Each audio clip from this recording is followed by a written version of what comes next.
Félicitations, tonton. Maintenant, tu vas faire quoi?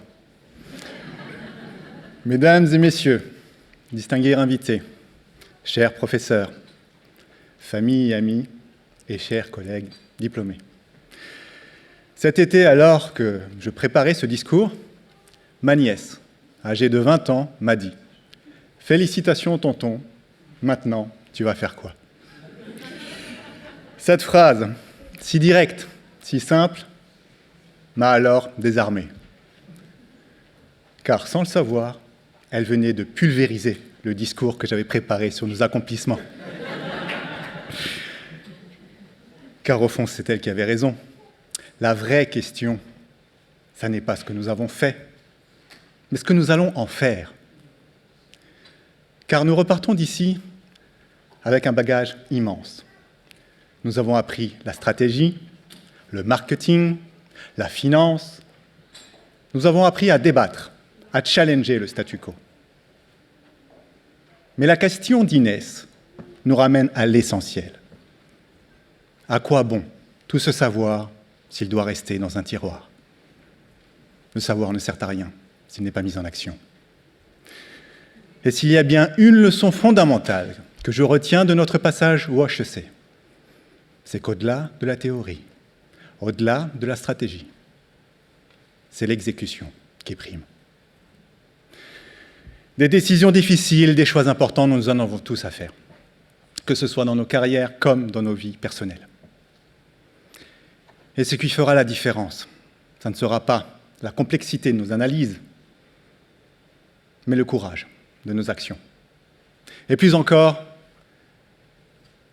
c'est l'intention que nous mettons dans ces actions.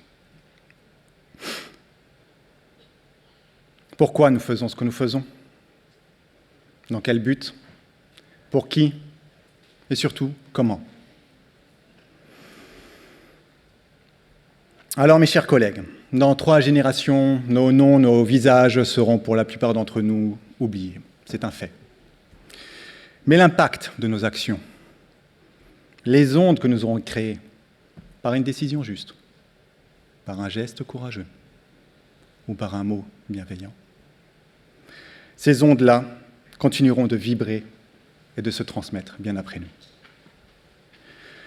Et la source de cet impact positif, la clé de l'intention juste, nous les avons cultivées ici, ensemble, dans nos moments de doute, comme dans nos réussites. Et cette capacité à se mettre à la place de l'autre, à comprendre sa réalité,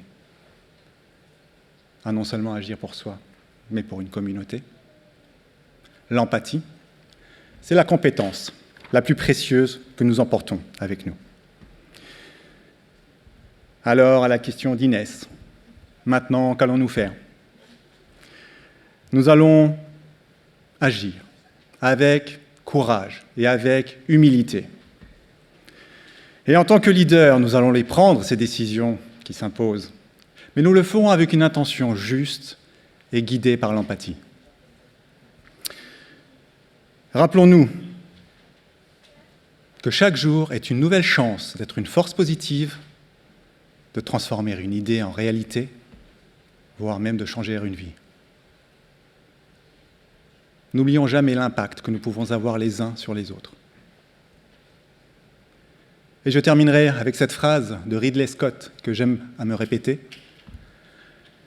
Ce que nous faisons dans cette vie résonne dans l'éternité. Merci.